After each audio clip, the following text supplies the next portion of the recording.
Hello, good morning all of you.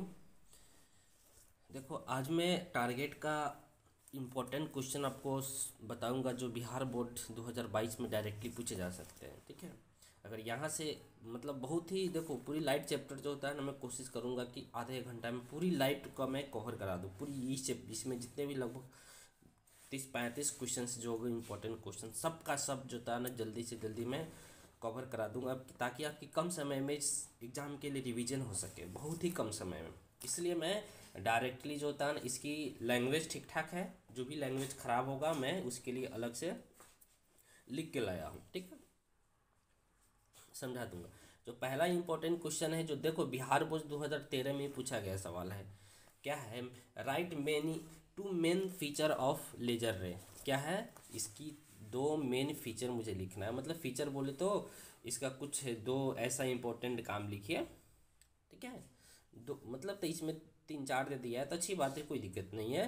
पहला feature क्या होता है? जो लेजर रे होता है हाईली डायरेक्शनल। देखते हो को लेजर रे कभी मुड़ता नहीं है, बहुत दूर तक जाता है। इसका इस एक के वजह होता है कि वह एक ही डायरेक्शन में जाने वाली होती है, हाईली डायरेक्शनल यानी दूर तक जाता है। और उसकी जो भी बीम होती है सभी सभी पैरेलल होती है। जो भी बीम होता है उसका सभी बीम क्या होता है, जैसे ऐसे जाता है, बहुत दूर तक जाता है, बहुत दूर तक जाता है, ये समझ रहे हैं ना। और जाता है, जो भी इसकी बीम होती है सब पैरेलल होती है। ओके, दूसरा का है लेजर इज मोनोक्रोमेटिक। मोनोक्रोमेटिक, ये दिमाग मोनोक्रोमेटिक बोलिए, उसकी सिंगल वेवलेंथ होती है। क्या होती है? इसलिए उसको मोनोक्रोमेटिक बोला जाता है, अनकोहेरेंट होता है। तीसरा का laser light can be simply focused. मतलब क्या होता है? लेजर लाइट किसी भी पॉइंट पर सिंपल आराम से फोकस कर देता है, एकदम आराम से। और चौथा है कि इसकी ब्राइटनेस बहुत ज़्यादा होती है। ठीक है, ये हो गया। दूसरा इंपॉर्टेंट क्वेश्चन है, ये भी सवाल 2012 में पूछा गया है। ये भी सवाल क्या है? 2012 में पूछा गया। अब समझ सकते हैं कि अगर सवाल पूछा गया तो कितना ज़्यादा इंपॉर्टेंट है। क्या है? Define critical angle. Critical angle define करना है। तो क्रिटिकल एंगल क्या होता है? The angle of incidence. क्या हो रहा है? एंगल ऑफ इंसिडेंस मान लीजिए। तो सबसे पहले इस डायग्राम को समझ लो। Okay, then I will okay return this, I will okay teach this. तो सबसे पहले क्या है, मान लीजिए दो मीडियम्स हमारे पास अवेलेबल है। ये के वाला मीडियम है, ये के वाला मीडियम है।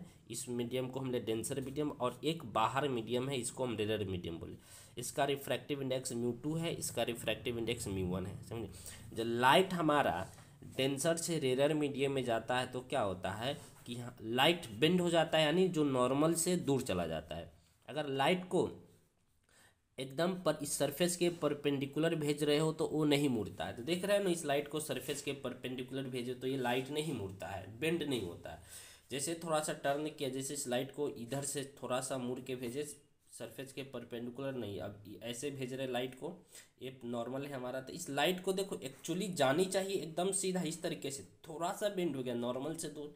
ठीक है ना, थोड़ा सा और इसको मुड़ाएंगे तो थोड़ा और मुड़ेगा, थोड़ा और इसको मोड़ेंगे तो कैसा वक्त आएगा। देखो, ये आई को एंगल ऑफ इंसिडेंस बोलते हैं, यानी जो नॉर्मल, और ई जो रे है इसको इंसिडेंट रे बोलेंगे।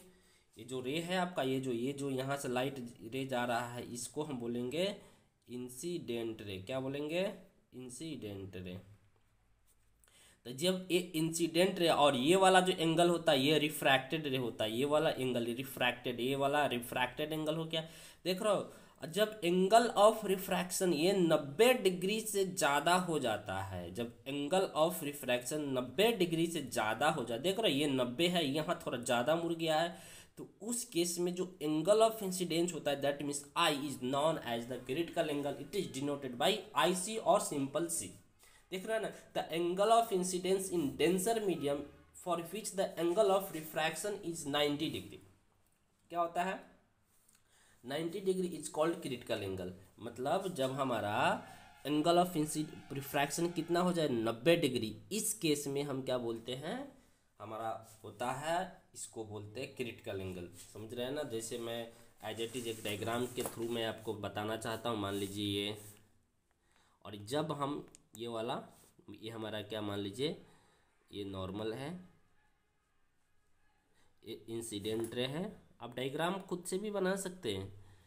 ये कौन सा रे है आपका? इंसिडेंट रे है। जब ये इसको बोलेंगे आई, एंगल ऑफ इंसिडेंट, जब हमारा ये जो रे है ना इसी सरफेस पर आ जाए, इस पर आ जाए, ठीक है, इस पर आ जाए, ये क्या हो जाएगा, रिफ्रैक्टेड रे। ये हो जाएगा आपका कौन सा रे, रिफ्रैक्टेड रे। जब ये वाला देख रहे हो ना, एंगल ऑफ रिफ्रैक्शन कितना है, 90 डिग्री हो, तो इस केस में ये एंगल जो बनेगा आपका आईसी बनेगा, यानी इसी को नाम देंगे, क्या देंगे, क्रिटिकल एंगल। बस सो सिंपल, और कुछ नहीं है। इसी का नाम क्या देंगे हम, क्रिटिकल एंगल। और ये एग्जाम में पूछे जाने वाले सवाल होते हैं, समझ रहे हैं ना, इसका नाम देंगे क्रिटिकल एंगल। तो यही होता है क्रिटिकल एंगल। डायग्राम बना दो अब, बात खत्म।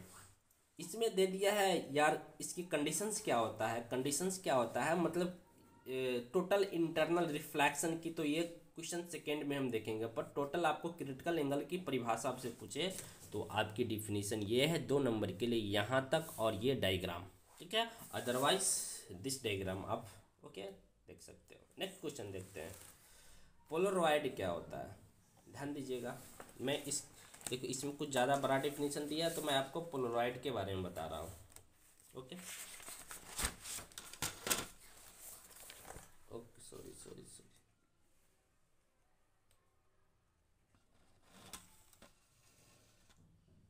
चलिए, पोलरॉइड देखिए, किधर किधर गया, यहाँ पोलरॉइड है, ठीक है।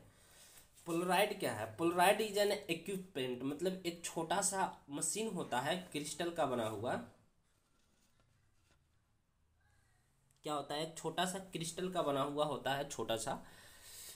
उसका काम क्या रहता है, जो जो हमारा मान लीजिए कोई लाइट सोर्स है, जो भी लाइट यहाँ पर जो सिंपल लाइट सोर्स है, वो जो होता है ना, वो उसकी जो लाइट होती है, मतलब वो अपने आस पास के जो भी है वो सभी डायरेक्शनल में वाइब्रेट करती है। उसके जो लाइट के जो पार्टिकल्स है, तो लाइट के जो, सॉरी ये क्या हो रहा है, इसके अंदर में क्या फोन आ जाता है बीच, सॉरी। तो आप फ्लाइट मोड में लगा देते हैं, ठीक रहेगा ना। तो इस तरह हो जाएगा ये, चलो। तो ये हमारा जो लाइट होती है, इसकी पार्टिकल्स सभी डायरेक्शन में वाइब्रेट करते रहते हैं, सभी डायरेक्शन वाइब्रेट करते हैं।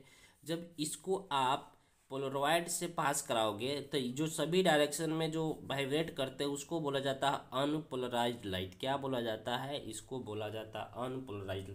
जब आप इसको किससे पास कराओगे, एक पोलरॉइड से, तो क्या करेगा, इस लाइट को पोलराइड में बदल देता है, मतलब अनपोलराइज्ड लाइट को पोलराइज्ड लाइट में बदल देता है। इसी युक्ति को हम पोलरॉइड बोलते हैं, इसी इक्विपमेंट को हम, इसी क्रिस्टल को नाम देते हैं पोलरॉइड। क्या नाम देते हैं, यही मेरा, जो अनपोलराइज्ड लाइट को किस में बदल दे, पोलराइज्ड लाइट में बदलते हैं। यानी देख रहे सभी, आप इसको सिंगल आप जब भी पास करेंगे, तो जितने भी आलतू फालतू जो ये इधर इधर इधर इधर इधर में जो पोलराइज, मतलब क्या होता है, वाइब्रेट हो रहा है पार्टिकल्स लाइट के, इस सबको ऑब्जर्व कर देता है। क्या करता है, सबको ऑब्जर्व करता है। जो इसके पैरेलल में होता है, सिर्फ इस लाइटवा को, इस लाइटवा को जो होता है ना, ये भेजता है आगे, यानी पोलराइज करके भेजता है। तो इसी को हम लोग क्या बोलते हैं, पोलरॉइड बोलते हैं। It is an equipment which changes unpolarised light into polarised light, ठीक है, इसको बोलते हैं। इसका जो हमारा जो यूजेज है, इंपॉर्टेंट यूजेज है, it is use in photography camera, ये कैमरा में इस्तेमाल किया जाता है। दूसरा क्या है, हेडलाइट ऑफ बाइक, जो बाइक के हेडलाइट में होते हैं, और उसके बाद जो कार के हेडलाइट में होते हैं, वहाँ उसका भी इस्तेमाल करते हैं। ओके, तो ये हमारा पोलराइड 2 नंबर के सवाल। इट इज ऑल्सो पूछे गए सवाल है, ये भी पूछे गए सवाल है, ये भी VVI सवाल है। मैं जो भी सवाल बता रहा हूँ सबका सब VVI सवाल है। नेक्स्ट क्वेश्चन देखते हैं हम लोग।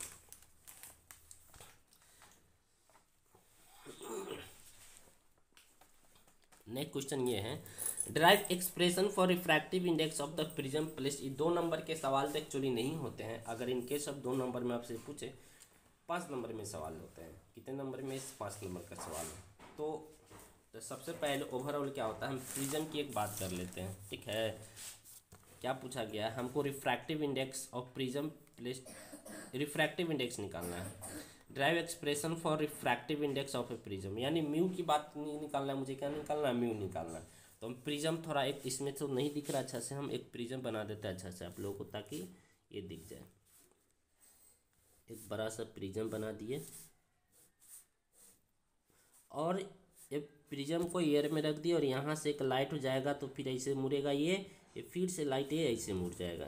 ठीक है, सॉरी ये लाइट थोड़ा सा अच्छा से मोड़ देते हैं, नहीं अच्छा से नहीं हुआ।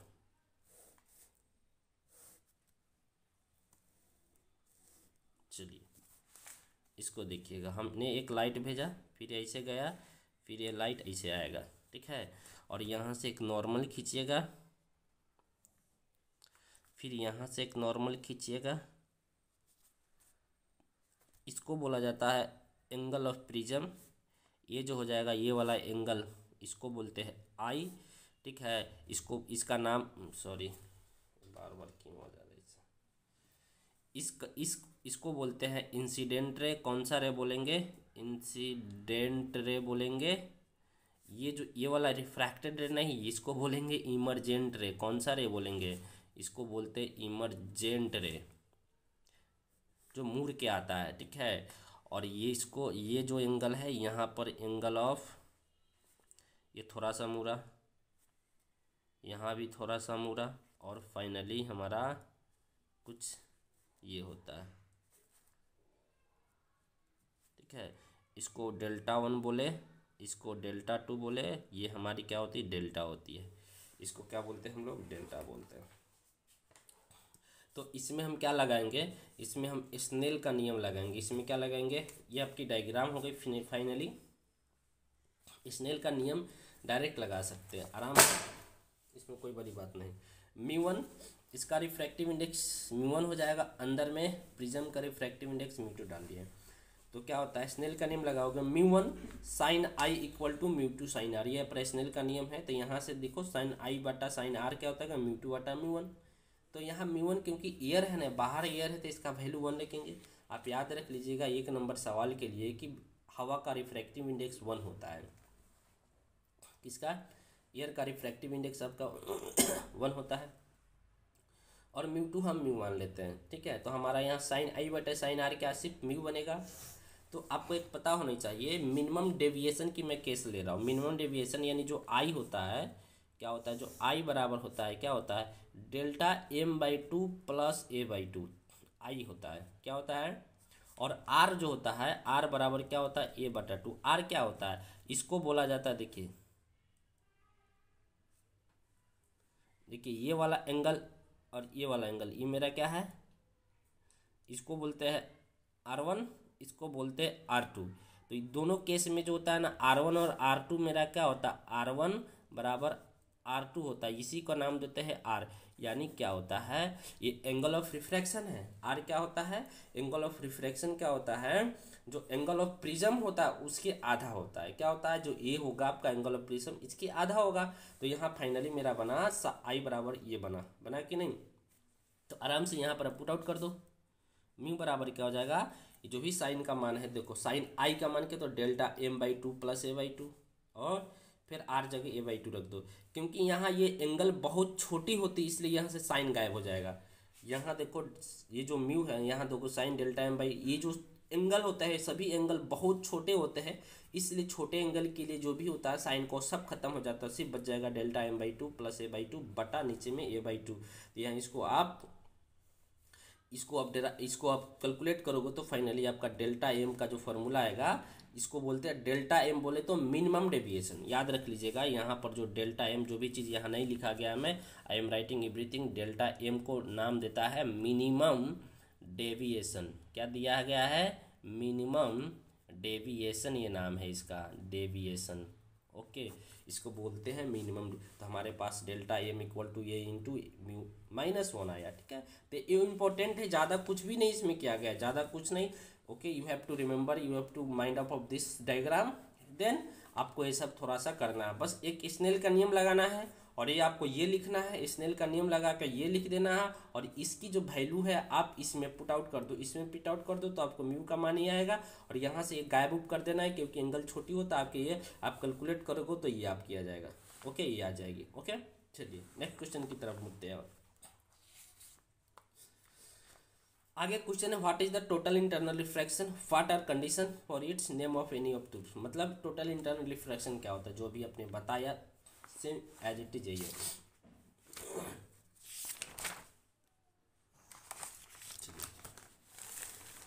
थोड़ा सा मैं आपको एक्सप्लेन करना चाहता हूँ टोटल इंटरनल रिफ्लेक्शन क्या होता है। बहुत ही आसान चीज़ होता है टोटल इंटरनल रिफ्लेक्शन। यही मैं समझा देता हूँ। आपके पास जो डायग्राम है, इस रे को भूल जाओ। देखिए, जब मैं यहाँ समझाता हूँ ताकि आपको, मान लीजिए एक सरफेस का एक क्या है, आपका एक सरफेस है, नीचे आपका कौन सा मीडियम है, ये डेंसर मीडियम है। ये आपका कौन सा मीडियम है, आपका ये डेंसर मीडियम है। और ऊपर में आपका ये मीडियम जो है रेयर मीडियम है। कौन सा मीडियम है आपका, रेयर। जब यहाँ से लाइट रे पास करेगी यहाँ से, तो मान लीजिए यहाँ पर ये आप एक नॉर्मल डाल सकते हो, तो क्या होगा, ये लाइट थोड़ा सा मतलब मुड़ेगा तो ज़रूर मुड़ेगा, बट क्या होगा, ये इतना मुड़ जाता, मान लीजिए यहाँ से एक नॉर्मल डाल दिया आपने, ठीक है ना। लाइट इसी मीडियम में वापस आ जाती है। डेंसर मीडियम से हमारा ये इंसिडेंट रे हो गया, ये आपकी incident ray. This is the reflected ray. कौन सा हो जाएगा, ये रिफ्लेक्ट हो गया ना, ये आपका रिफ्लेक्टेड रे इसी मीडियम में। ये कब होता है, सॉरी आराम से रह गया, ये कब होता है, इस एंगल को हम लोग, देखिए हम पिछले केस में क्या था कि जब लाइट रे डेंसर मीडियम से मतलब क्या होता है, एक सरफेस पे पड़ता है और उसी मीडियम में वापस आ जाता है, तो इस केस को टोटल इंटरनल रिफ्लेक्शन बोलते हैं। ये जो एंगल ऑफ इंसिडेंट हो जाएगा, ये जो एंगल है ये क्रिटिकल एंगल से ज़्यादा होता है। क्या होता है, ये क्रिटिकल एंगल से बड़ा होगा। तो सिंपल सी जो आई होगा, ये हमेशा बड़ा होगा आईसी से। क्या होगा, आईसी से हमारा बड़ा होगा। क्या होगा, पिछले मैं सवाल में बताया था ना कि कैसे कैसे लाइट मुड़ा था, पिछले क्वेश्चंस में मैं बात कर लिया था। जब जो हमारा एंगल ऑफ इंसिडेंस जब क्रिटिकल एंगल से बड़ा हो, किससे, क्रिटिकल एंगल से बड़ा हो, कि दैट केस लाइट रेज होता है ना, okay, come back into same medium. इस जो हम लोग बोलते हैं टोटल इंटरनल रिफ्लेक्शन। जब लाइट हमारा जो लाइट रे है यहाँ जब डेंसर से रेयर में जाता है, ठीक है, जब हमारा ये जो angle of incident critical angle से बड़ा हो, किससे, क्रिटिकल एंगल से बड़ा होगी, दैट केस जो होता है ना, हमारा जो लाइट रे सेम मीडियम में रिफ्लेक्ट हो जाता है। इस घटना को, इस फिनोमेनन को बोला जाता है टोटल इंटरनल रिफ्लेक्शन। क्या बोला जाता है, टोटल इंटरनल रिफ्लेक्शन। याद कर लीजिए, when the ray of light travelling in denser medium, कहाँ कर लीजिए, travelling in denser medium, incident at interface, एक इंटरफेस पर अभी डायग्राम में बताया, gate reflected and goes into the same medium, वो रिफ्लेक्ट होकर सेम मीडियम में वापस आ जाता है। इसी फिनोमेनन को टोटल इंटरनल रिफ्लेक्शन बोलते हैं, ठीक है ना। इसकी कंडीशन है, incident angle must be greater than critical. जो आपका एंगल ऑफ इंसिडेंस है या इंसिडेंट एंगल क्रिटिकल एंगल से बड़ा होना चाहिए, ठीक है। इसका एप्लीकेशन क्या है, it is applicable in the production of rainbow. जब रेनबो बनता है ना, उसमें टोटल इंटरनल रिफ्लेक्शन होता है। जब हमारा रेनबो बनता है ना, इंद्रधनुष जो आसमान में बनते हैं, इसके बनने के एक ही पीछे रीजन है कि उसके अंदर में टोटल इंटरनल रिफ्लेक्शन होता है, बस कुछ नहीं। Write the Snell law, simple सी बात है, इसको स्नेल लॉ बोलते हैं, ठीक है। The ratio of sine of the angle of incident, sine I बटा sine R equal to mu, इसको बोलते हैं एंगल ऑफ, इसको स्नेल लॉ बोलते हैं। या mu one sine I equal to mu two sine R, इसको बोलते हैं। ऐसे ये भी होता है, या mu one sine I equal to क्या होता है, म्यू टू साइन आर। यही हमारा क्या होता है, स्नेल का नियम होता है, ठीक है। ये सब क्वेश्चन जो होता है ना, और 8, 9, 10 ये सभी क्वेश्चन जो होता है ना, बोर्ड के लायक नहीं है, तो इसलिए मैं इसको एलिमिनेट करता हूँ, ठीक है। दैट 11 नंबर क्वेश्चन पे आता है, explain Huygens principle of the propagation of the wave front, ठीक है। तो हमको हाइजेंस प्रिंसिपल जो होता है ना, वेव फ्रंट के लिए बात करना है। किसके लिए, हाइजेंस प्रिंसिपल, ओके। तो इसमें एक लैंग्वेज इसका अच्छा नहीं दिया, जिसकी वजह से मैं आप लोगों के लिए एक अच्छा सा लैंग्वेज लेके आया हूँ, तो मैं आपको दिखाने की कोशिश कर रहा हूँ। चलिए, किधर गया वो,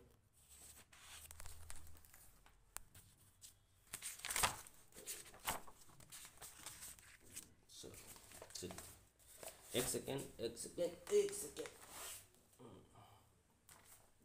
यहाँ,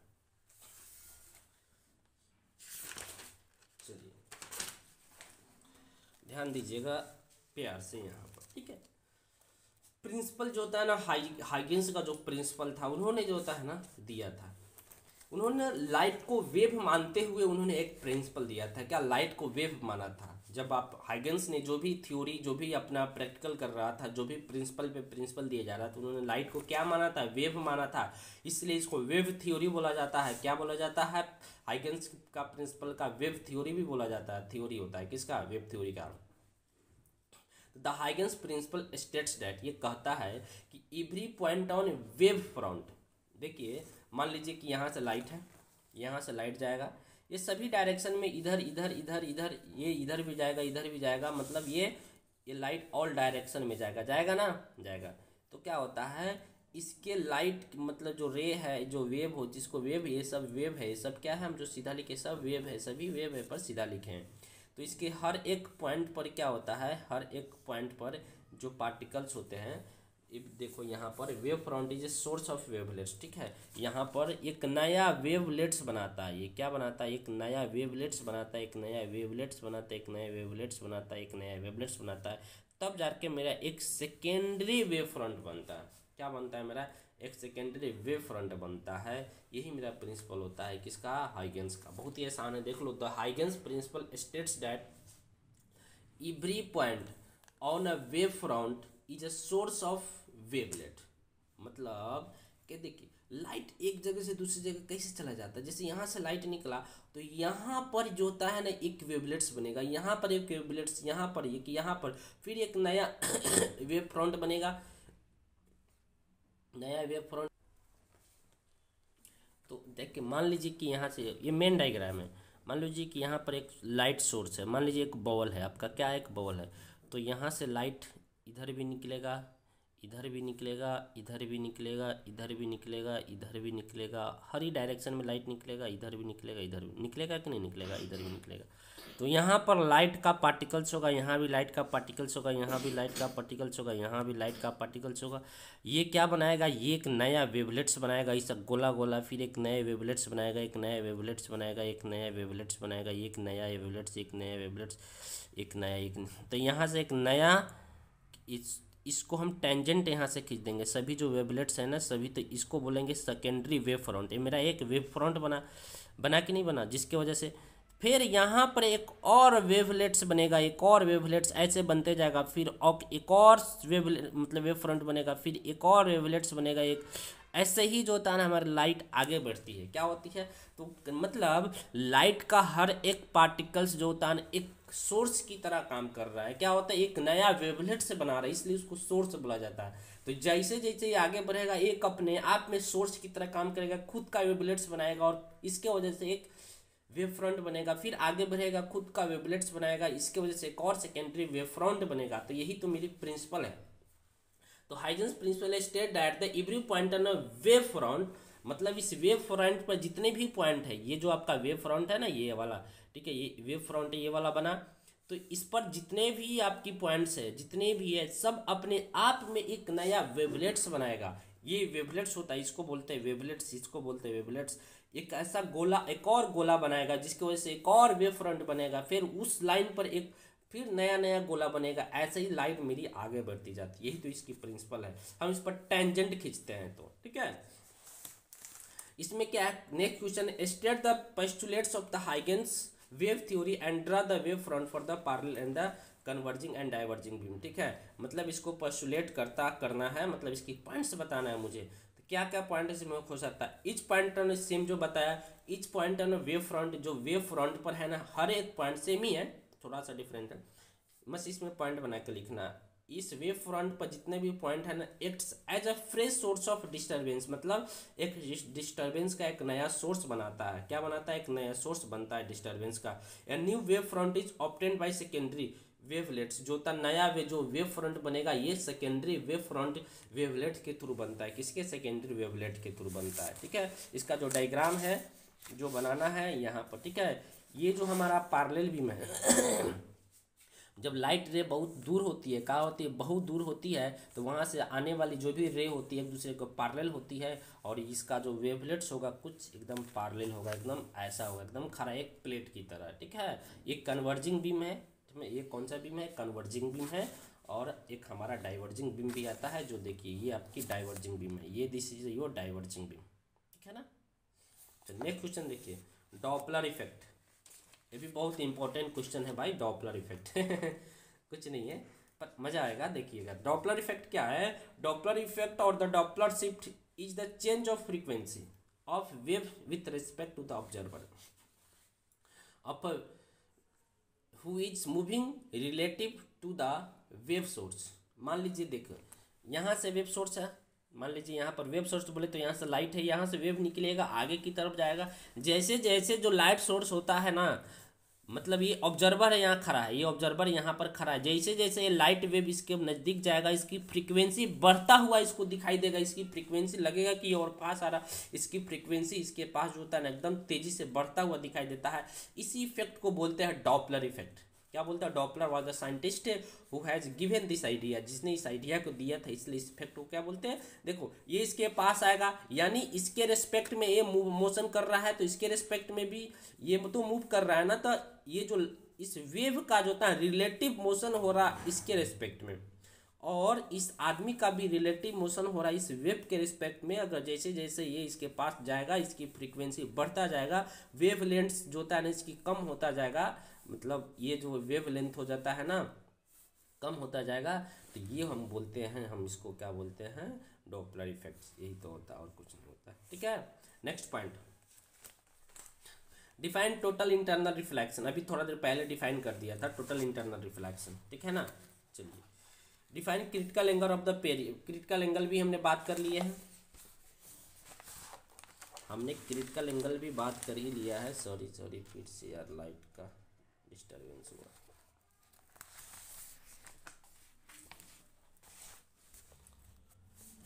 इसमें कॉपी को कुछ हटाते हैं, ज़्यादा कम यार, आराम से तरह लाइट।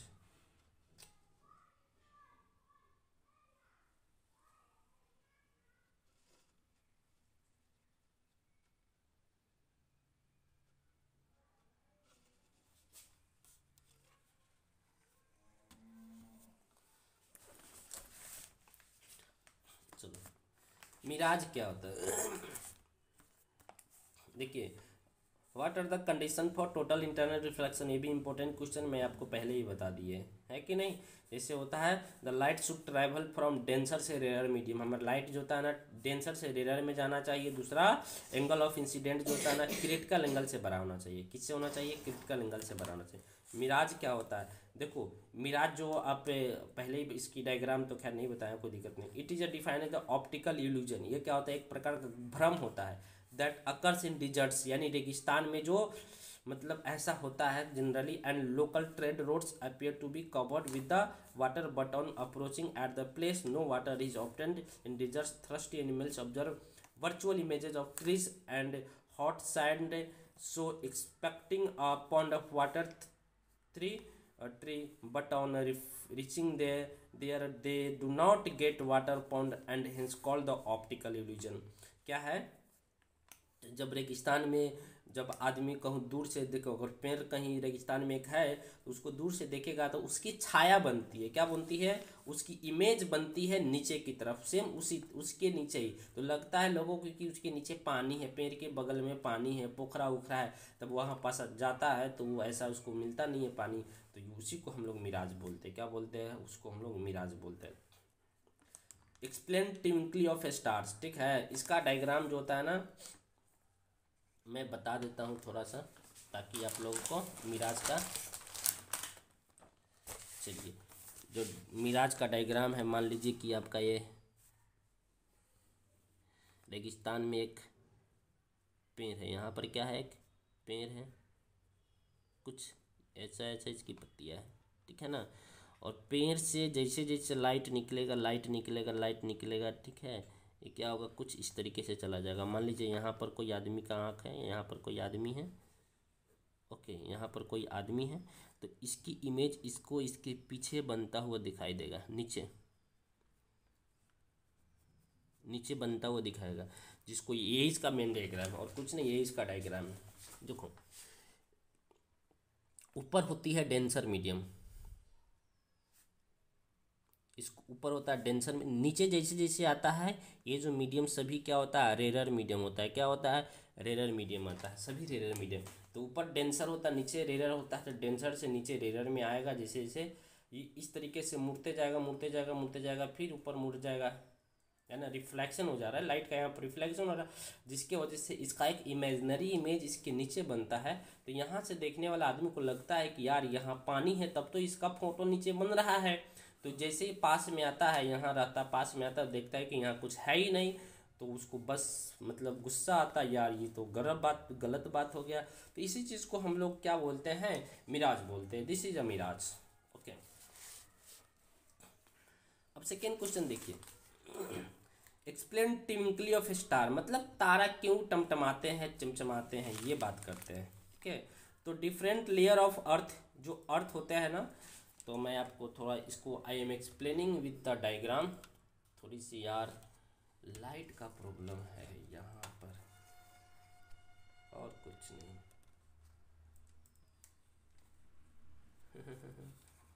ओके ओके, चलो हो गया। चलो क्वेश्चन है ये हमारा, क्या क्वेश्चन है, एक्सप्लेन ट्विंकली ऑफ स्टार्स, क्या होता है, तारा क्यों चमचमाते आपको दिखाई देते हैं। ठीक है, तो मैं इसकी डायग्राम ही बना देता हूँ। मान लीजिए यहाँ पर तारा है, ये आपकी तारा है यहाँ पर, यहाँ से, और ये आपका नीचे जो होता ना एटमॉस्फेयर है, क्या है, एटमॉस्फेयर। इस एटमॉस्फेयर में छोटे छोटे पार्टिकल्स अवेलेबल होते हैं कि नहीं होते।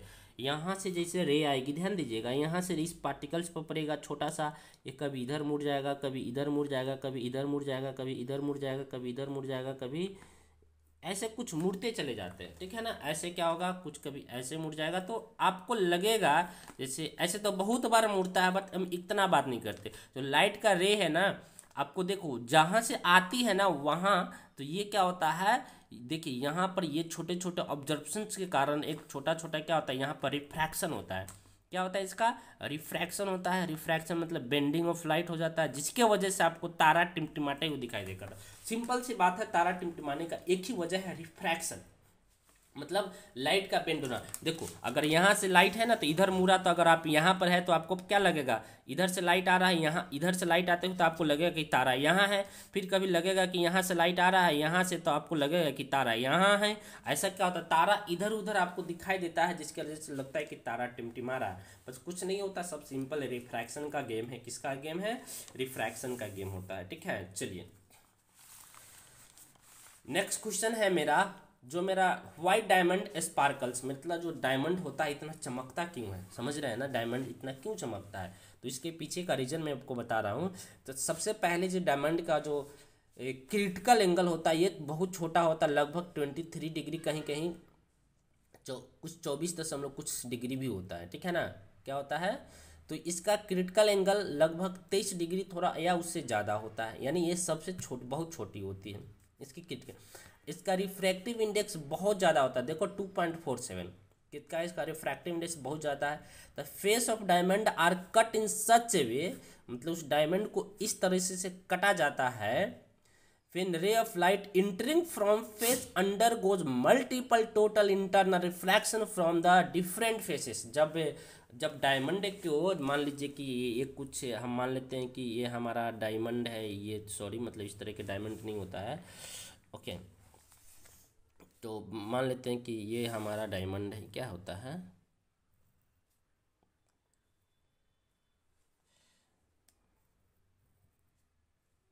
तो चलो, तो मान लो कि यहाँ पर से रे घुसा, तो यहाँ पर भी टोटल इंटरनल रिफ्लेक्शन होगा, फिर यहाँ पर होगा, फिर यहाँ पर होगा, फिर यहाँ पर होगा, फाइनली इसे मतलब उसके अंदर में जो होता है ना मल्टीपल टाइप, एक से अधिक बार टोटल इंटरनल रिफ्लेक्शन होता है, जिसकी वजह से क्या होता है, कुछ ज़्यादा चमकता हुआ दिखाई देता है। बस उसको कटिंग प्रोसेस पर डिपेंड करता है।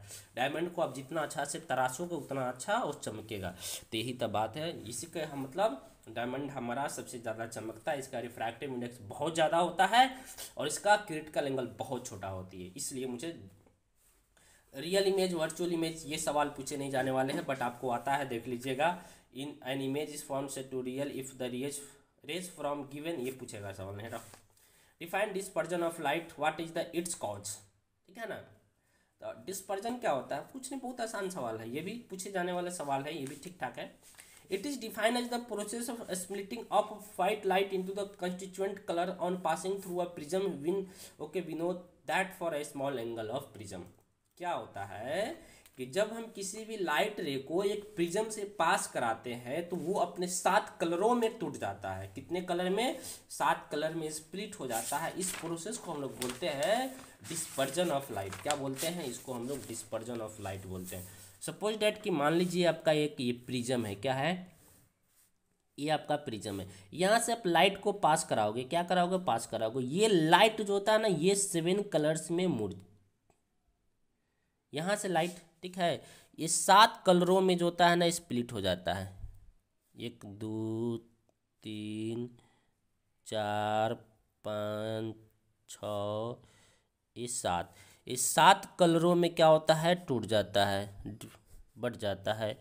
इसी को बोला जाता है, इसको बोला जाता है, क्या बोला था? Dispersion of light. जब आप लाइट को जो होता है ना एक प्रिज्म से पास करोगे, ये आपका व्हाइट लाइट है, ये this is light is white light, ये आपकी श्वेत प्रकाश है। जब इसको आप प्रिज्म से, ये आपकी क्या है? प्रिज्म है, दिस इज योर प्रिज्म, पास करोगे तो ये कलर्स जो व्हाइट लाइट है 7 कलर्स में टूट जाता है। इसको बोलते हैं हम लोग क्या? प्रिज्म, मतलब डिस्पर्जन ऑफ लाइट, ठीक है। तो जो डिविएशन होता है ना, ये जो 7 कलर्स में जो टूटते हैं, ठीक है ना, ये जो बहुत ही छोटी एंगल के लिए बात करते हैं हम लोग, जो लाइट हमारा मुड़ जाता है, यानी देखो तो, यानी लाइट यहाँ से गया तो यहाँ मुड़ गया ना, इसको डिस्पर्जन। इसके कॉज क्या होता है? ठीक है, तो इसके सबसे बड़ा कॉज ये होता है कि पहली चीज इसका जो डेल्टा होनी चाहिए, जो डेल्टा जिसको बोलते हैं हम लोग डेविएशन, यानी इसको मुड़ता कितना। देखो इसको तो सिंपल जानी चाहिए कुछ इस तरह, पर लाइट क्या होता है? मुड़ गया, इतना एंगल से मुड़ गया है तो इसको डेल्टा बोलेंगे। क्या बोलेंगे? तो हम यहाँ से बात करते हैं, इतना से मुड़ गया तो इसको डेल्टा बोलेंगे, ठीक है। कितना वो मुड़ गया, मतलब कितना डिग्री एंगल पर मुड़ा, वो डेल्टा हो जाता है, ठीक है। समझ गया ना? ये मेरा डिस्पर्जन ऑफ लाइट होता है। इसके सबसे बड़ा कॉज है, पहले cause 10 mu for the material of prism is different for different colours, ठीक है। 7 कलर्स में टूटने का इसका एक ही वजह है कि आपके पास जो 7 कलर्स है, समझ रहे हैं ना, तो 7 कलर्स के लिए जो आपके रिफ्रैक्टिव इंडेक्स होता है इस मटेरियल का अलग अलग होते हैं। जो 7 कलर्स होते हैं सबके रिफ्रैक्टिव इंडेक्स जो होता है ना, सभी के लिए इस मटेरियल का अलग अलग होता है, जो जिसके वजह से सभी अपने अपने हिसाब से मुड़ता है। क्या होता है? जिसके वजह से सभी अपने अपने हिसाब से मुड़ता है। जैसे रेड ऊपर सबसे क्या होता है? रेड वाला, ये सबसे कम मुड़ता है, ओके। इसलिए सबसे पहला मुड़ने का एक ही वजह है, ओके। तो कलर्स हमारा जो बात ये करते हैं कि सबसे ज़्यादा देखो रेड का आपका जो वेवलेंथ होता है सबसे ज़्यादा होता है। किसका होता है? रेड का। यहाँ पर देखो जो रेड का वेवलेंथ है, डेल्टा आर की बात करें, डेल्टा आर ये सबसे ज़्यादा है कि नहीं? और डेल्टा भी बहुत छोटा है, यानी तो जिसका वेवलेंथ बहुत ज़्यादा होता है वो कम उड़ता है, जिसका वेवलेंथ कम होता है वो ज़्यादा उड़ता है। बस सिंपल सी बात है, इसको मुड़ने का यही तरीका है, ओके। एक और सवाल है आपका, ठीक है, कंडीशन फॉर इंटरफेरेंस, ठीक है। इंटरफेरेंस की कंडीशन क्या आते हैं? तो पहला, light wave should be same wavelength. जो भी आपका लाइट जो होती है वो क्या होता है? सेम वेवलेंथ का होना चाहिए। The 2 sources should emit the light waves continuously, मतलब लाइट का अगर 2 सोर्स है कि यहाँ और लाइट कंटिन्यूसली क्या होता है अपनी, और जो सोर्स है कंटिन्यूस लाइट को इमिट्स करे, तब जाकर के आपका इंटरफेरेंस होगा। मतलब यहाँ से एक मान लेते हैं कि सपोज डेट यहाँ से भी लाइट निकल रही है और यहाँ से भी लाइट निकल रही है, दोनों मिलेगा तब तो जाकर इंटरफेरेंस होगा। तो यहाँ से भी लाइट निकल लेना चाहिए, कंटिन्यूअस लाइट निकले सोर्स से। पहला, the waves emitted by the source of light should either in the same phase और should have the constant phase difference. मतलब पहला, तीसरा जो दोनों का सेम फेज होना चाहिए, फेज होनी चाहिए सेम, यानी दोनों का फेज डिफरेंस क्या होनी? बराबर होनी चाहिए। ये सबसे बड़ा इंपॉर्टेंट है भाई। थर्ड पॉइंट क्या होता है? सबसे ज़्यादा इंपॉर्टेंट है। अगर इंटरफेरेंस का कंडीशन की बात करते हैं तो सबसे जानते हैं इसका फेज डिफरेंस। फेज क्या होता है? फेज डिफरेंस 0 होना चाहिए, यानी सेम होनी चाहिए, कांस्टेंट होना चाहिए बोला जाए तो। The light waves emitted should be of the same amplitude, और उसका एम्पलीट्यूड क्या होनी चाहिए? सबका सेम होना चाहिए। ये कंडीशन होता है आपका किसका? इंटरफेरेंस के लिए। The 2 source must like close to each other. दोनों क्या होता है? लगभग दोनों जो सोर्स लाइट होनी चाहिए, जो दो सोर्स ऑफ लाइट होता है, दोनों लगभग जो होता है ना पास होनी चाहिए। क्या होनी चाहिए? पास होनी चाहिए, तब जाके कुछ होता है। ठीक है, the two light source should be very narrow. जो लाइट सोर्स होता है, जो आपकी जो लाइट सोर्स, वो नैरो होनी चाहिए, पतला होना चाहिए। क्या होनी चाहिए? पतला होना चाहिए। ओके, चलिए state condition for total internal reflection, ये तो बात कर ही लिए हैं, इसमें कोई बात नहीं। कंडीशन में तीन बार एक सवाल को बता दिया। टोटल इंटरनल रिफ्लेक्शन इतना ज़्यादा इंपॉर्टेंट है कि एक ही सवाल को 5 बार देना है। ठीक है, इस 24 नंबर सवाल को देखिए। ठीक है,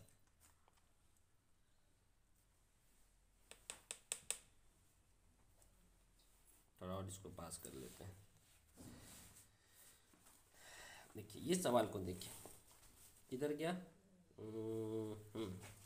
state the reason for the following observation recorded from the surface of the moon. ठीक है, state the reason for the following observation recorded from the surface of the moon. ठीक है, sky appears dark, rainbow is never formed.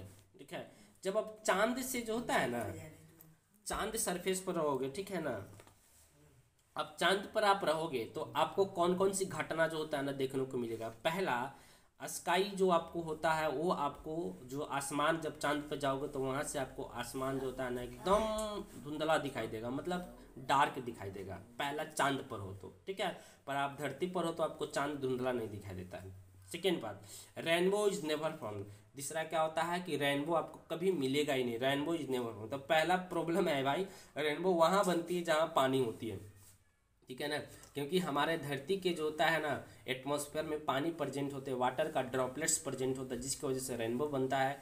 अगर droplets नहीं रहेगा तो कहाँ से रेनबो? तो जो मून का जो मतलब एटमॉस्फेयर होता है उसमें कोई वाटर ड्रॉपलेट्स नहीं होता, जिसकी वजह से वहाँ कोई रेनबो नहीं बनेगा ना, सबसे पहला। उसके बाद अपीयर्स डार्क होता है, क्योंकि वहाँ पर देखो डार्क होने का एक ही, moon has no atmosphere, so scattered light reaches that observer eye on moon. ठीक है, तो hence sky appears dark and to observer on moon. तो देखो मून के जो एटमॉस्फेयर में तो कोई पार्टिकल्स ही नहीं होते हैं, तो वहाँ लाइट का स्कैटरिंग नहीं होगा। जहाँ लाइट का स्कैटरिंग नहीं होगा वहाँ जो होता है ना आपको चीज़ सब कुछ अंधेरा अंधेरा दिखाई देगा। समझ रहे हैं ना? जब अंतरिक्ष में आप जो भी कोई भी अंतरिक्ष यात्री दिख जाता है तो वो उसको अंतरिक्ष एकदम अंधेरा धुंधला दिखाई देता है। अंतरिक्ष उसको कुछ दिखता ही नहीं, सिवाय चांद दिखेगा उसको कहीं से, उसको सूरज दिखेगा, धरती दिखेगा, और बाकी सब अंधेरा अंधेरा दिखता है। समझ रहे हैं ना? तो जहाँ आपकी कोई पार्टिकल्स नहीं होते एटमॉस्फेयर में, वो एटमॉस्फेयर एकदम काला काला दिखाई देता है। सब ये बहुत ही कुछ समझने वाली बात है। ठीक है, give reason for the following observation made from the earth. ठीक है, अर्थ पर से क्या क्या ऑब्जर्वेशन होता है। Sun is visible before the actual sunrise. जो हमारी सन होती है, मतलब वो सनराइज होने से मुझे पहले ही दिखाई देता है। क्या होता है? सनराइज होने से वो मुझे पहले ही दिखाई देता है। तो इसका एक ही वजह है रिफ्रैक्शन। क्या होता है?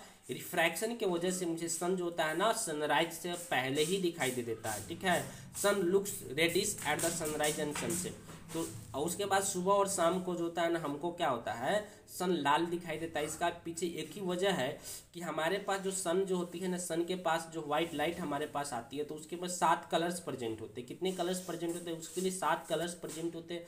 तो सातों कलर्स में होता है ना, सबका वेवलेंथ बहुत अलग अलग होता है। तो शाम को समय और सुबह के समय हमसे जो होता है ना धरती से चांद मतलब सूरज की दूरियां बहुत बढ़ जाती है। दूरी बढ़ने से क्या होता है कि जिसका वेवलेंथ ज़्यादा होगा वही मेरे पास पहुंच सकता है, जिसका वेवलेंथ कम होगा वो मेरे पास नहीं पहुंच सकता है। तो सुबह और तो हमको पता है कि लाल का वेवलेंथ सबसे अधिक होता है। तो सुबह में शाम में क्या होगा, तो दूर होने की वजह से लाल वेवलेंथ वाली हमारे पास लाइट पहुंचती है, जिसकी वजह से सूरज जो होता है ना हमको शाम और सुबह को लाल दिखाई देता है। Okay, so simple. Next question देखिए आप, इसमें difference between interference and diffraction, ये भी सवाल पूछा गया है, तो ये डिफरेंस आप जरूर कर लीजिएगा। ठीक है, तो it is due to the superposition of two wave coming from coherent sources. ये जो होता है तब मतलब जो दो लाइट एक जगह मिलती है तब जाकर के क्या होता है आपका इंटरफेरेंस होता है। यहाँ पर डिफ्रैक्शन क्या होता है कि डिफ्रैक्शन में लाइट फैलता है, स्प्लिट होता है, फैलता है। It is due to the superposition of secondary wavelets, यानी यहाँ से लाइट निकलता है तो ये सेकेंडरी वेवलेट के सुपर पोजिशन से फॉर्म होता है।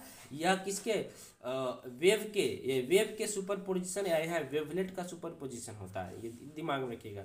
इंटरफेरेंस में क्या होता है, वेव का सुपर पोजिशन होता है, डिफ्रैक्शन में वेवलेट का होता है। The width of the interference band is equal, तो इसकी जो इंटरफेरेंस बैंड होता है ये इक्वल होता है, और इसका जो इंटरफेरेंस बैंड होता है किसका, डिफ्रैक्शन का, ये इक्वल नहीं होता है।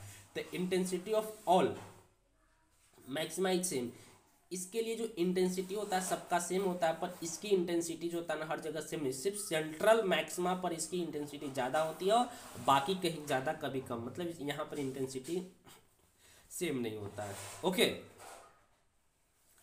How can you distinguish between the unpolarise, ये तो बात सवाल छोड़ो यार, ये सवाल जितनी बड़ी है उससे कम में तो इसकी आंसर हो गई। चलिए, what are coherent sources of light state two condition of for two light sources to be coherent, ठीक है। एक क्वेश्चन देखिए, ये भी क्वेश्चन ठीक है। कोहेरेंट सोर्सेस ऑफ लाइट क्या होता है, the sources are said to be coherent if they emit light wave of same frequency, ठीक है।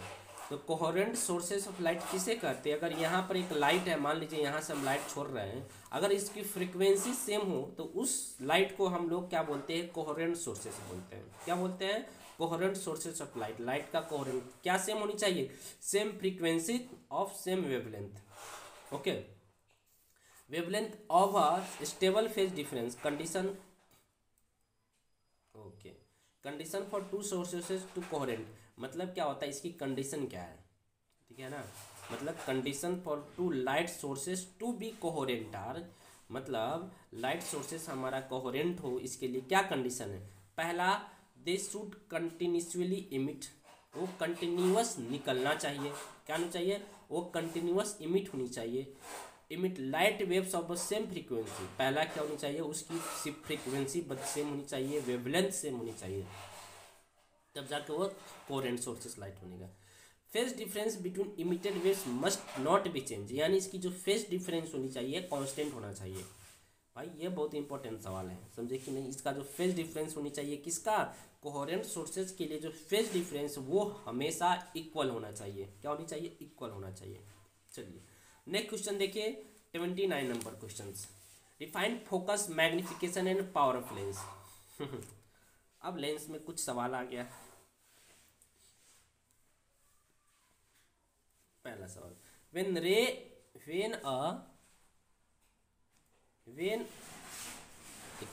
when a ray of light parallel to the principal axis cut the principal axis at a point after refraction through the lens, then that point is called focus।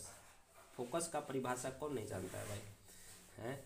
जब कोई भी light ray parallel आता है principal axis का, तो reflection के बाद वो जिस पॉइंट पर कटता है ना, उसी को तो हम लोग फोकस बोलते हैं। अत्यंत का सवाल है, इसमें क्या देंगे नंबर है। मैग्निफिकेशन क्या होता है, मैग्निफिकेशन प्रोड्यूस्ड बाय लेंस, जो था लेंस के द्वारा मैग्निफिकेशन प्रोड्यूस किया जाता है। Define the ratio of size of image to the size of object, मतलब साइज ऑफ ऑब्जेक्ट तथा साइज ऑफ इमेज का जो रेशियो होता है उसको हम लोग क्या बोलते हैं, मैग्निफिकेशन बोलते हैं। देखो नेक्स्ट सवाल,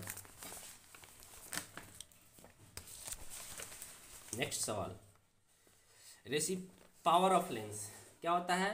द पावर ऑफ लेंस क्या होता है, reciprocal of lens, reciprocal of focal length, किसका, फोकल लेंथ का reciprocal when it is measured in metre is called power of lens, ठीक है ना। मतलब जो फोकल लेंथ होता है उसका उल्टा करते हैं, यानी पावर बराबर क्या होता है 1/f, पी बराबर क्या होता है 1/f। Where is my pen, थोड़ी बताने तो पड़ेगी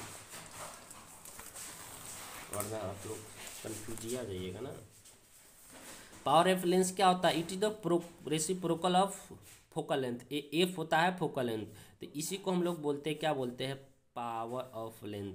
क्या होता है इसका जो एसआई यूनिट होता है, याद रख लीजिएगा, डायोप्टर होता है। क्या होता है इसका एसआई यूनिट? डायोप्टर होता है। जो एफ लेते हैं फोकल लेंथ हमेशा मीटर में लेते हैं। क्या किस में लेते हैं? सॉरी मीटर गड़बड़ लिखा गया। ये हमेशा किस में लेते हैं? हम मीटर में लेते हैं। बस इतना आपके दिमाग में होनी चाहिए। ओके, यही मेरा पावर ऑफ लेंस होता है। नेक्स्ट सवाल देखिए आप, define diffraction and state essential condition for it. What do you mean by the diffraction of light? मतलब अलग अलग पूछने से। ये सवाल पूछा गया 2020 में, तो 2022 में भी पूछ सकता है। ओके, ये 2022 है तो शायद पूछ सकता है। ठीक है, तो क्या है मेरा 30 नंबर सवाल, the phenomenon of binding of light. क्या होता है? Binding of light while crossing through a sharp edge and encroachment of light with the geometrical shadow of that obstacle is called a diffraction of light. For diffraction distance of source and screen from obstacles large। देखिए diffraction, इस चीज़ को समझिए, मैं बता देता हूँ क्या होता है डिफ्रैक्शन ऑफ लाइट। मान लीजिए कि यहाँ पर एक आपका लाइट सोर्स है और यहाँ से लाइट सोर्स निकलेगी तो ये सभी दिशाओं में फैल जाता है। क्या होगा? ये सभी दिशाओं में लाइट फैलेगी कि नहीं फैलेगी? ऐसा थोड़ी है कि ये नहीं फैलेगा, ये लाइट सभी दिशा में। तो यहाँ पर एक मान लीजिए कि एक आप स्लिट लाते हैं तो इसमें एक नैरो होल है, तो यहाँ से यही वाला लाइट पास करेगा जो इसके पैरेलल होगा। तो यहाँ पर लाइट आएगा, एक लाइट यहाँ पर आ सकती है, एक लाइट यहाँ पर आ सकती है। ठीक है, यहाँ से लाइट आएगी तो फिर से ये लाइट फैलेगा, फिर से लाइट फैलेगा, फिर से आगे जाएगा। तो क्या होगा? ये लाइट का बेंड होना। देखो ये लाइट क्या होगा, यहाँ से इस पर पड़ेगा, यहाँ से लाइट बेंड हो जाएगा, फिर ये लाइट इधर बेंड हो जाएगा, फिर लाइट इधर बेंड हो जाएगा, ये लाइट ऐसे बेंड हो जाएगा, ऐसे बेंड हो जाएगा। तो लाइट जो होता है ना किसी कॉर्नर पर पड़ती है या ऑब्स्टेकल या किसी ऑब्जेक्ट पर, तो वहाँ से बेंड हो जाता है ना, इसी को हम लोग बोलते हैं डिफ्रैक्शन। इसको अच्छे से समझ लो थोड़ा एक बार। मान लो यहाँ से लाइट निकली, यहाँ से बहुत सारी लाइटें निकलेगी कि यहाँ निकलेगी, मान लीजिए कुछ लाइटें, ठीक है, कुछ लाइट ऐसे निकलेगी, कुछ लाइट ऐसे चली जाएगी। तो इस पर जो लाइट पड़ती, जैसे इस कॉर्नर पर ये मुड़ जाती है लाइट, कुछ इधर मुड़ेगी, कुछ उधर मुड़ेगी, ऐसे ही यहाँ से भी लाइट कुछ ऐसे मुड़ेगी, कुछ ऐसे मुड़ेगी। तो ये जो बेंडिंग ऑफ लाइट होता है ना, इसको बोलते हैं डिफ्रैक्शन ऑफ लाइट। ओके, इसको क्या बोलते हैं? Diffraction of light. कुछ इस तरह से मुड़ती है, ऐसे ऐसे ऐसे, इधर से मुड़ेगी, कुछ इस तरह से, ये ऐसे ऐसे, कुछ ऐसे ऐसे ऐसे ऐसे, ये लाइट मुड़ते चला जाता है। इसको बोलते हैं डिफ्रैक्शन ऑफ लाइट। चलो next question, what is the resolving power of telescope? तो रिजॉल्विंग पावर ऑफ टेलीस्कोप क्या होता है? पढ़ो, it is angle D theta form by two distant heavenly bodies at the objective of telescope which when seen from telescope seems to just separate। क्या होता है? मतलब telescope को जो होता है ना इस तरह से एडजस्ट किया जाता है, टेलीस्कोप अपने आप को जो होता है ना इस तरह से एडजस्ट करता है कि वो ऑब्जेक्ट जो होता है ना उसको अच्छा से दिखाई दे सके। इसको बोलते हैं रिजॉल्विंग टेलीस्कोप। ठीक है ना, रिजॉल्विंग पावर ऑफ टेलीस्कोप क्या होता है? Resolving power. अब नेक्स्ट क्वेश्चन देखो, व्हाट इज फ्रेंसल डिस्टेंस? ठीक है, ये छोड़ो, ये तो क्वेश्चन ऐसे भी पूछे जाने वाला नहीं है। ब्रिस्टर लॉ पढ़ो, ये इंपॉर्टेंट क्वेश्चन है जो 2017 में भी पूछा गया, 21 में भी पूछा गया है, मे भी 22 में भी पूछ सकता है। ठीक है, तो ये Brewster law of polarisation of light क्या होता है? कुछ नहीं, according to the scientist of the light, scientist के अनुसार, if the light ray incident on transparent medium, किस पर? Transparent medium at the polarising angle IB, then the refracted, कहती है रिफ्रैक्टेड रे बिकम्स पोलराइज्ड। यहाँ पर रिफ्लेक्टेड नहीं चाहिए, एल छूट गया है, reflected ray becomes polarised. According to this law, tangent of the polarising angle is equal to the refractive index of the transparent medium. जो ये जो होता है ना म्यू बराबर tan AP, जो लिखा गया था तो म्यू बराबर tan AP कैसे होता है? देखिए ब्रिस्टर लॉ, मान लीजिए कि नीचे यहाँ पर ये नीचे हमारी पानी है, क्या है, पानी है, तो इसको बोला जाता है ट्रांसपेरेंट मीडियम। क्या है, या तो ग्लास का स्लैब भी बोल सकते हैं। जब लाइट, ये मेरा सरफेस हो गया इसका, इस ट्रांसपेरेंट, जब लाइट यहाँ पड़ेगी, मान लीजिए इस मीडियम, इस सरफेस पे पड़ेगी, ठीक है, तो यहाँ पर एक नॉर्मल दे दीजिए जहाँ पर लाइट इंसिडेंट हो रहा है। तो यहाँ से लाइट का कुछ भाग जो होता है ना, कुछ भाग का, यहाँ पर लाइट के कुछ भाग का रिफ्रैक्शन होगा, और कुछ भाग का क्या होगा, लाइट का रिफ्लेक्शन होगा। क्या होगा, कुछ भाग का लाइट का। ये जो लाइट आती है, ये वाला लाइट, ये लाइट होती है अनपोलराइज्ड। क्या होता है, अनपोलराइज्ड लाइट होता है। जो रिफ्लेक्टेड रे होता है, ये होता है पोलराइज्ड। क्या होता है, ये होता है पोलराइज्ड लाइट होता है, ठीक है। ये पोलराइज्ड लाइट कब होगा, जब एंगल, ये वाला एंगल 90 डिग्री हो। कितना डिग्री हो, 90 डिग्री हो। इसी को बोलते हैं ब्रिस्टर लॉ। क्या बोलते हैं, इसी को ब्रिस्टर लॉ बोला जाता है। इसी का नाम होता है हमारा क्या, ब्रिस्टर लॉ नाम होता है।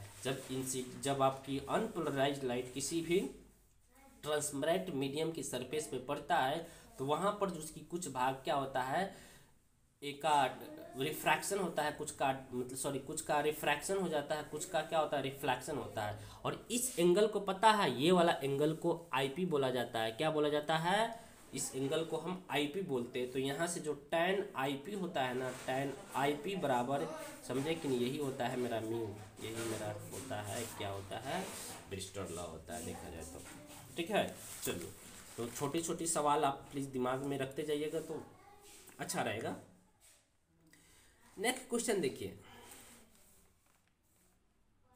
ये है find the expression for deviation. देखो, ये तो डेरिवेशन है, तो इसके लिए मैं अलग से वीडियो बनाऊंगा क्योंकि ये ज़्यादा समय ले लेगा। ऐसे भी पिछले, हाँ, ये सवाल मैं ऑलरेडी पिछले सवाल में कर चुका हूँ, ठीक है। Find the expression for the deviation by prism. यहाँ पर मुझे डेल्टा का निकालना है। क्या निकालना है, डेल्टा निकालना है। तो ये इसमें समय लेगा, तो मैं डेरिवेशन वाला सवाल को मैं इसमें पेचीदा नहीं करना चाहता हूँ, ताकि आप लोगों को प्रॉब्लम हो जाए। मैं कोशिश कर रहा हूँ कि शॉर्ट क्वेश्चन जो भी है, इसका आंसर जल्दी जल्दी निकल जाए। दिखाता है difference between primary and secondary rainbow. तो ये दोनों का डिफरेंस दिया गया है। सबसे पहले जो होता है ना, rainbow, in one ray there is only one reflection which form the primary rainbow. तो मान लीजिए प्राइमरी रेनबो क्या होता है, इन one way ray there is only one reflection. जब एक रे का एक बार ही रिफ्लेक्शन हो वाटर ड्रॉपलेट्स में, तो उसके द्वारा जो बनाया गया रेनबो होता है, उसको प्राइमरी रेनबो बोलते हैं। जब वाटर ड्रॉपलेट्स का दो बार रिफ्लेक्शन हो, कितने बार, दो बार रिफ्लेक्शन हो, तो उसको क्या बोलते हैं, सेकेंडरी रेनबो बोलता है। देखिए, इसको डायग्राम के थ्रू समझेंगे। तो मान लीजिए कि आपकी आसमान में ये लटका हुआ वाटर ड्रॉपलेट से, क्या है, सॉरी, ये वाटर ड्रॉपलेट से, ठीक है। यहाँ से लाइट आएगी, ध्यान दीजिएगा, यहाँ से लाइट आएगी, तो ये थोड़ा सा मान लीजिए यहाँ पर इसकी, तो ये थोड़ा सा मुड़ेगा, समझ गया ना, और मुड़ने के बाद क्या होगा, ये निकल जाएगा, ये आपके पास आ गया, ठीक है। तो यहाँ देखा जाए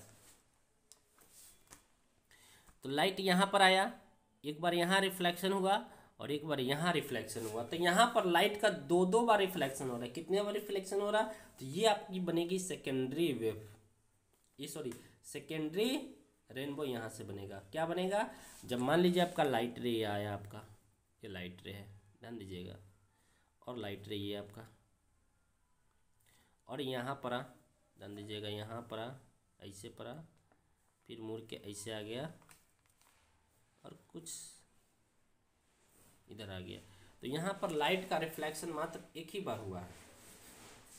कितने बार, मात्र एक ही बार हुआ है। सॉरी ये तो थोड़ा सा, तो सेकेंडरी सेकेंडरी और प्राइमरी हम लोग रेनबो की बात कर रहे हैं। तो देखो, मान लीजिए कि आपका, इसको समझा रहे हैं, वाटर ड्रॉपलेट्स है। क्या वाटर ड्रॉपलेट्स, पिछले वाला डायग्राम को भूल जाओ, अभी नया डायग्राम एक्सप्लेन कर रहा है आपको, ठीक है। यहाँ से समझिए क्या है, वाटर ड्रॉपलेट्स है। यहाँ से मान लीजिए कि लाइट आई, ठीक है, और यहाँ पर फिर से थोड़ा सा बेंड होगा ये लाइट, तो फिर यहाँ पर आएगा कि नहीं आएगा, और इसके बाद ये फिर से इधर आ जाएगा। तो यहाँ पर देखो, लाइट का जो रिफ्लेक्शन हुआ मात्र वन टाइम हुआ, तो इसको बोला जाएगा प्राइमरी रेनबो बोला जाएगा। और मान अब देखियो, अब दूसरी का, अब सेकेंडरी वेव रेनबो समझो कि मान लीजिए कि आपकी लाइट रे आई, यहाँ पर टकराई, फिर यहाँ से थोड़ा सा मुड़ा, फिर यहाँ से थोड़ा सा मुड़ा, देखो एक बार यहाँ रिफ्लेक्शन हुआ, ये फिर यहाँ एक बार रिफ्लेक्शन होगा, फिर यहाँ पहुँचा, फिर जाके यहाँ आएगा। तो यहाँ पर एक यहाँ पर दो बार, मतलब डबल रिफ्लेक्शन हो रहा है। क्या हो रहा है यहाँ पर डबल रिफ्लेक्शन हो रहा है। तो डबल रिफ्लेक्शन में क्या होगा कि यहाँ दो बार रिफ्लेक्शन हो गया, समझ रहे हैं ना। तो ये ज़्यादा जो होता है ना, इसकी मतलब ब्राइटनेस जो होता है ना, ये ज़्यादा होती है, ये इसकी ब्राइटनेस ज़्यादा होती है क्योंकि रिफ्लेक्शन एक बार हुआ है, और इसकी ब्राइटनेस थोड़ा कम होता है क्योंकि दो बार रिफ्लेक्शन की वजह से इसकी लाइट सोर्स कुछ इधर ही खत्म हो जाती है, ठीक है। तो ये कुछ ज़्यादा चमकीला नहीं दिखाई देता है ये। तो इसमें क्या होता है, डबल रिफ्लेक्शन होता है, इसमें सिंगल रिफ्लेक्शन होता है, यही होता है दोनों में। तो ये अच्छा से दिखाई देता है, ये वाला जो प्राइमरी है कि आपको दिखाई देता है, पर ये वाला जनरली दिखाई नहीं देता है कभी कभी, समझ रहे हैं ना। तो नेक्स्ट क्वेश्चन देखो, लाइट ईयर क्या है। लाइट ईयर बहुत ही आसान, मतलब लाइट के द्वारा एक साल में जो ट्रैवल किया गया डिस्टेंस होता है उसको लाइट ईयर बोलते हैं। क्या होता है, उसको लाइट ईयर बोलते हैं। मतलब एक साल में जो होता है ना, लाइट हमारा इतना किलोमीटर डिस्टेंस ट्रैवल करता है, यानी 5.8 मिलियन ट्रिलियन माइल्स, इतना miles. It is defined international astronomical unit, ठीक है नहीं, इतना होता है, मतलब समझ गया। यानी लाइट के द्वारा एक साल में जो डिस्टेंस ट्रैवल किया जाता है कितना होता है, इतना होता है, इसी को लाइट ईयर बोला जाता है। Okay, establish the relation between critical angle and refractive index. तो देखिए ये होता है sine C but equal to 1/μ, refractive index ये याद है। और बाकी सब डायग्राम आप पहले भी बता दिए क्वेश्चन में। तो ये क्वेश्चन, तो ये आपको सिर्फ ये लिखना है कि दोनों में यही रिलेशन होता है, साइन सी बराबर क्या होता है 1/μ, ठीक है। सी आपका क्रिटिकल एंगल है, म्यू आपका refractive index of the medium है। मैग्निफिकेशन ऑफ मैग्नीफाइंग पावर, ठीक है, इसमें आपको डिफरेंस लिखना है। क्या करना है, ये दोनों में डिफरेंस आपको बताना है। तो मैग्निफिकेशन क्या होता है, magnification means the linear magnification, और magnifying power means the angular magnification. ये लीनियर मैग्निफिकेशन होता है, ये एंगुलर मैग्निफिकेशन होता है। It is the ratio of linear size of image to the linear size of, ये होता है angular size of object to the linear angular, ये होता है angular. It is ratio of the angle subtended by the image at the eye to the angle subtended by the object at the I when placed at the distance of the distance version। तो ये क्या होता है कि ये size of image बटा size of object होता है, ये एंगल का रेशियो होता है, ये हाइट का रेशियो होता है, ये एंगल का, जो हमारा इमेज जितना एंगल सबटेंड करता है उसका रेशियो बटा ऑब्जेक्ट का जो एंगल सबटेंड करता है उसका रेशियो होता है। It refers to the image which may be real और वर्चुअल एंड मैग्नीफाइड और डिफिनिश्ड। यह क्या क्या बता सकता है कि हमारा इमेज रियल है कि वर्चुअल है, बड़ा है कि छोटा है, ये बता सकता है। But it refers only to the image which is virtual और मैग्नीफाइड। ये सिर्फ यही बता देगा कि इमेज वर्चुअल है और मैग्नीफाइड है, इसके अलावा ये ज़्यादा चीज़ नहीं बताते। ये हर चीज़ बता देता है पर ये हर चीज़ नहीं बताता है। It does not depend upon the position of the observer, ये पोजिशन ऑफ द ऑब्जर्वर के ऊपर डिपेंड नहीं करता, पर ये ऑब्जर्वर के पोजिशन के ऊपर डिपेंड करता है, समझ गए। चलिए नेक्स्ट सवाल है, what do you mean by the power of accommodation of eye. तो ये भी इंपॉर्टेंट क्वेश्चन है भाई, ये पूछे गए 2021 में है। The image of near and far object can be formed on the retina by itself adjustment of the curvature the focal length of the eye lens. This power of adjustment of the eye is called the power of accommodation of the eye. क्या होता है, जो हमारे पास, जो हमारे आसपास के जितने भी ऑब्जेक्ट होते हैं, कभी दूर होते हैं कभी पास होते हैं, फिर भी हम सभी ऑब्जेक्ट को हम देख पाते कि नहीं देख पाते। इसका एक ही वजह है कि हमारी आंख की जो कर्वेचर होता है अपने आप में एडजस्ट कर लेता है, जिसके वजह से मुझे दूर के ऑब्जेक्ट भी और पास वाले ऑब्जेक्ट भी क्लियर दिखाई देते हैं। इसी एडजस्टमेंट को हम लोग बोलते हैं अकोमोडेशन ऑफ वाई। क्या बोलते हैं, इसी अकोमोडेशन ऑफ वाई बोलते हैं। द इमेज ऑफ, देखिए, the image of near and far object can be found on retina. जो भी दूर ऑब्जेक्ट हो या नजदीक, सभी का इमेज हमको कहाँ बनता है, रेटिना पर बनता है। ये कब बनता है, हमारा जो एडजस्टमेंट ऑफ कर्वेचर होता है, यानी focal length of the eye lens, वो हमेशा एडजस्ट हो जाता है, अपने आप हो जाता है, जिसकी वजह से दूर की भी इमेज और पास की भी इमेज हमको, सॉरी, दूर का भी ऑब्जेक्ट का इमेज और पास का भी ऑब्जेक्ट का इमेज हमें रेटिना पर बनता है। इसी को हम लोग बोलते हैं accommodation of I. Secondary wave secondary rainbow अभी मैंने आपको समझा दिया ना, नेक्स्ट यहीं पर इस वाला सवाल में हम लोग आपको समझाया ना सेकेंडरी। फिर भी यहाँ पर एक बार और देख लो, इसको भी 2 नंबर में इसी को पूछा गया तो थोड़ा सा इसमें बढ़ाना ही पड़ेगा ना। A secondary rainbow appears outside of primary rainbow. इस सेकेंडरी रेनबो क्या होता है, मतलब जो प्राइमरी रेनबो होता है ना उसके अगल बगल में जो होता है ना ये बनता है, ठीक है। And develops when light entering a rainbow undergoes 2 internal, इसमें कितने बार इंटरनल रिफ्लेक्शन होता है आपको बताया ना, 2 बार होता है। इंस्टीड ऑफ जस्ट 1, एक बार के जगह इसमें 2 बार होता है। The cause with primary rainbow, case primary rainbow में एक ही बार होता है। The intensity of light is reduced even further by the second reflection. तो इसमें क्या होता है, लाइट का इंटेंसिटी कम हो जाता है, रिड्यूस हो जाता है, जिसके वजह से ये मुझे थोड़ा धुंधला मतलब क्लियर दिखाई नहीं देता है rainbow. So secondary rainbow are not bright, आपको पहले ही बता दिए कि ब्राइट ज़्यादा नहीं होता as primary rainbow. Primary rainbow के कंपेयर में the colour scheme of the secondary rainbow in is opposite of the primary rainbow, मतलब इसका जो कलर्स होते हैं जो देखा, जो ये प्राइमरी रेनबो को जस्ट उल्टा दिखता है, समझ रहे हैं ना, लाल के जगह बैगनी दिखेगा इसमें, ठीक है। यही तो होता है मेरा ओवरऑल जो होता है ना लाइट का पूरा कंसेप्ट हो गया 2 नंबर के सवाल। और प्लीज़ आप इसको वीडियो को हर जगह पहुंचाएं ताकि जितने भी स्टूडेंट हैं सबको परेशानियां हो जाए। मैं कोशिश करूंगा कि ये वीडियो आपको फ्रेश में फ्रेश पहुंचे। Thank you so much, thank you so much.